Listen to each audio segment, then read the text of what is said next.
Hola, empezamos con Tomás de Aquino en Historia de la Filosofía.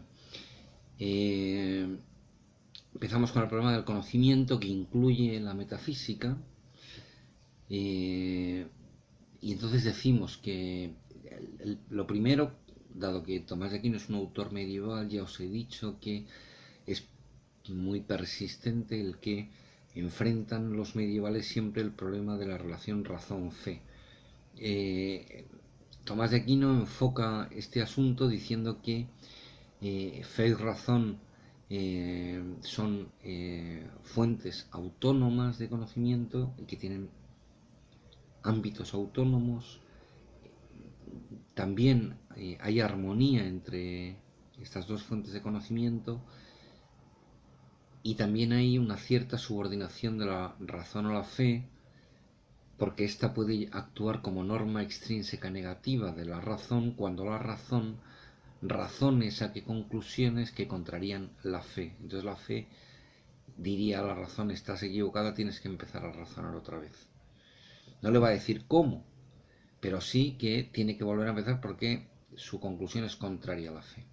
Y por lo tanto seguro que está equivocada, porque la fe, aunque sea menos aunque sea menos evidente y clara que la razón, es más segura, piensa Tomás de Aquino.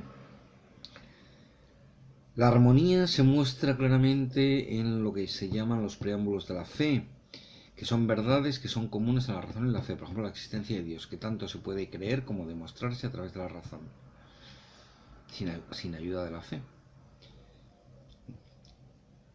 Para ver más analíticamente qué es la razón, hay que decir que se puede considerar en cuanto acto, en cuanto hábito y por su objeto. En cuanto a acto, la razón hace referencia al concebir, juzgar y razonar concretos que realizamos. Y los productos de la razón en este sentido serían los conceptos, los juicios, las proposiciones y las argumentaciones, los razonamientos. Sobre el concepto es importante eh, recordar que Tomás de Aquino pensará como Aristóteles, que se forma en la mente a partir de la sensación, que sobre ella actuará la imaginación produciendo un doble interno, particular también. Después sobre este, esta imagen o fantasma, el entendimiento agente obrará lo que se llama la abstracción, que es lo mismo que separación. Abstraer es separar lo universal de lo particular. Entonces digamos que el entendimiento agente libera lo universal para que después el entendimiento paciente pueda concebir, es decir, responder ante eso que ha liberado el entendimiento agente y formar propiamente el concepto, que se llama especie expresa. Todo esto es puro aristotelismo. El Tomás de Aquino piensa que en el concepto es recogido un inteligible, que este inteligible es un universal y por eso que desarrolle, como otros autores medievales, una teoría de los universales. Para Tomás de Aquino, los universales existen antes de la cosa, en la cosa y después de la cosa. Ante rem, in re, post rem. Antes de la cosa en la mente de Dios como ideas ejemplares, en la cosa como esencias o naturalezas, y post rem, es decir, en la mente del hombre, en el concepto al que se llega por un proceso de abstracción, partiendo de la sensibilidad, porque el conocimiento comienza por la sensación, pero pudiendo luego ir más allá de, digamos, la experiencia sensible. Si no, la metafísica sería imposible. Lo hubiera sido para Aristóteles y lo sería para Tomás de Aquino. Pero como no son empiristas en el sentido limitado en el que lo será Hume, aceptarán que el conocimiento comienza por la experiencia, pero va a poder ir más allá de ella. La razón como hábito nos identifica esta como la ciencia, que desde Aristóteles se define como el hábito de la demostración. Entonces, La ciencia se clasifica, según Tomás de Aquino, atendiendo al tipo de orden que trata. Las ciencias teóricas consideran un orden que no crean y se limitan a especularlo. Luego hay otras ciencias que crean un orden y lo introducen. Por ejemplo, las técnicas introducen un orden creado en las cosas que producen. En las ciencias teóricas sabemos que la clasificación incluye a la metafísica, a la filosofía de la naturaleza, a la matemática, a la filosofía de la naturaleza. Y nos interesa la metafísica. Por último, la razón en relación a su objeto, pues se puede decir que consiste en la entera realidad siempre y cuando ésta se estudie con la exclusiva luz natural de la razón, sin ayuda de la fe.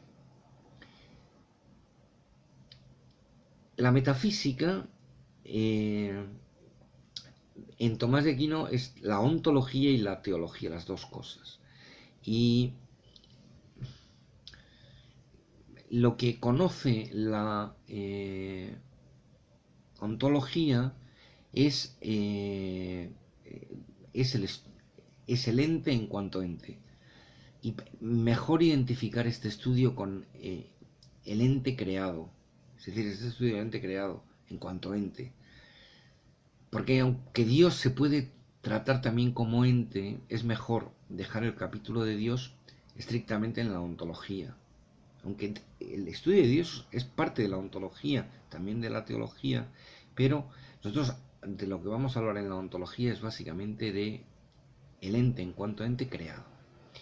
Bueno, pues el ente en cuanto ente que estudia la ontología requiere lo primero de entender o definir qué es un ente, y según Tomás de Aquino es una esencia existente. En el ente creado es siempre una esencia existente. La esencia va a hacer respecto de la existencia de potencia y la existencia de acto. Es decir, todo ente creado es un compuesto de esencia y existencia, necesariamente. Ahora, la esencia es aquello que recibe el acto de ser o existencia y que limita el acto de ser en su recepción, de tal manera que el ente no va a poder recibir por la esencia que tiene más que el acto de ser limitadamente. ¿En qué medida? Pues en la medida en que permite su esencia. Unas esencias permitirán la recepción de mayor acto de ser y otras de menor acto de ser.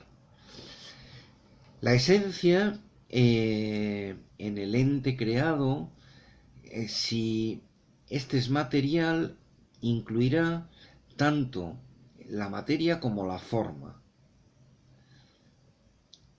Es verdad que, como en Aristóteles, también hay otro sentido más estrecho, más reducido de esencia, que la hace equivaler solo a la forma.